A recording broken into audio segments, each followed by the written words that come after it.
اعوذ باللہ من الشیطان الرجیم بسم اللہ الرحمن الرحیم۔ آج ہم تفہیم القرآن سے سورہ یونس کا خلاصہ سنیں گے۔ اس سورت کا نام محض علامت کے طور پر آیت نمبر 98 سے لیا گیا ہے، جس میں اشارتاً حضرت یونس کا ذکر آیا ہے۔ سورت کا موضوع بحث حضرت یونس کا قصہ نہیں ہے۔ اس کے مقام نزول کو دیکھ لیتے ہیں۔ یہ ایک سطحی قیاس ہے کہ اس کی بعض آیتیں مدنی دور کی ہیں، جبکہ یہ پوری صورت مکے میں نازل ہوئی ہے۔ یہ روایات سے ہمیں معلوم ہوتا ہے۔ زمانہ نزول کے متعلق تو کوئی روایت نہیں ملی، لیکن مضمون سے ایسا ہی ظاہر ہوتا ہے کہ یہ صورت زمانے قیام مکہ کے آخری دور میں نازل ہوئی ہوگی، کیونکہ اس کے انداز کلام سے صریح طور پر محسوس ہوتا ہے کہ مخالفین دعوت کی طرف سے مزاحمت پوری شدت اختیار کر چکی ہے۔ وہ نبی صلی اللہ علیہ وسلم اور پیروان نبی صلی اللہ علیہ وسلم کو اپنے درمیان برداشت کرنے کے لیے تیار نہیں ہیں۔ ان سے اب یہ امید بھی باقی نہیں رہی ہے کہ تفہیم و تلقین سے راہ راست پر آ جائیں گے، اور اب انہیں اس انجام سے خبردار کرنے کا موقع آ گیا ہے کہ جو نبی آخر الزماں کو آخری اور قطعی طور پر رد کر دینے کی صورت میں انہیں لازماً دیکھنا ہوگا۔ مضمون کی یہی خصوصیات ہمیں بتاتی ہیں کہ کون سی صورتیں مکہ کے آخری دور سے تعلق رکھتی ہیں۔ اس کا موضوع تقریر دعوت ہے۔ کلام کا آغاز اس طرح ہوتا ہے کہ لوگ ایک انسان کے پیغام نبوت پیش کرنے پر حیران ہیں اور اسے خواہ مخواہ ساحری کا الزام دے رہے ہیں، حالانکہ جو بات درپیش ہے اس میں کوئی چیز بھی نہ تو عجیب ہے اور نہ ہی کہانت سے تعلق رکھتی ہے۔ وہ تو دو اہم حقیقتوں سے تم کو آگاہ کر رہا ہے۔ ایک یہ کہ جو خدا اس کائنات کا خالق ہے اور اس کا انتظام عملاً چلا رہا ہے، صرف وہی تمہارا مالک و آقا ہے، اور تنہا اسی کا یہ حق ہے کہ تم اس کی بندگی کرو۔ دوسرے یہ کہ موجودہ دنیاوی زندگی کے بعد زندگی کا ایک اور دور آنے والا ہے جس میں تم دوبارہ پیدا کیے جاؤ گے، اپنی موجودہ زندگی کے پورے کارنامے کا حساب دو گے، اور اس بنیادی سوال پر جزا یا سزا پاؤ گے کہ تم نے اسی خدا کو اپنا آقا مان کر اس کی منشا کے مطابق نیک رویہ اختیار کیا یا اس کے خلاف عمل کرتے رہے۔ اس کے مباحث پر ایک نظر ڈال لیتے ہیں۔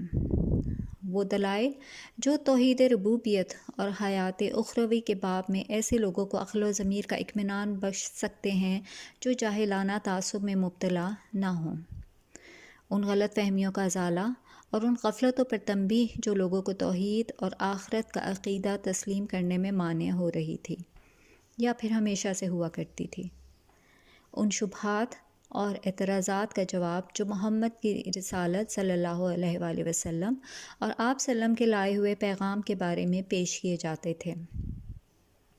دوسری زندگی میں جو کچھ پیش آنے والا ہے اس کی پیش کی خبر، تاکہ انسان اسے ہوشیار ہو کر اپنے آج کے طرز عمل کو درست کرے اور بعد میں پچھتانے کی نوبت نہ آئے۔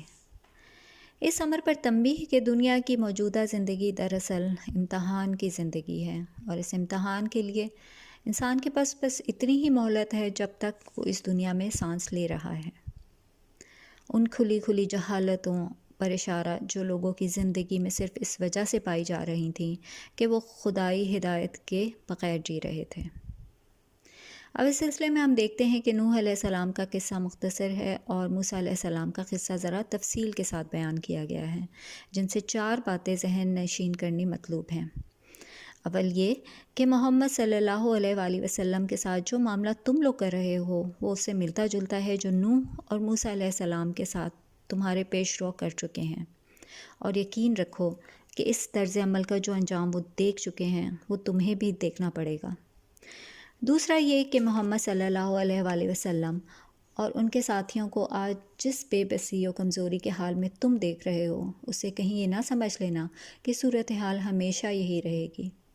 تمہیں خبر نہیں ہے کہ ان لوگوں کی پشت پر وہی خدا ہے جو موسیٰ و ہارون کی پشت پر تھا، اور وہ ایسے طریقے سے حالات کی بساط الٹ دیتا ہے جس تک کسی کی نگاہ نہیں پہنچ سکتی۔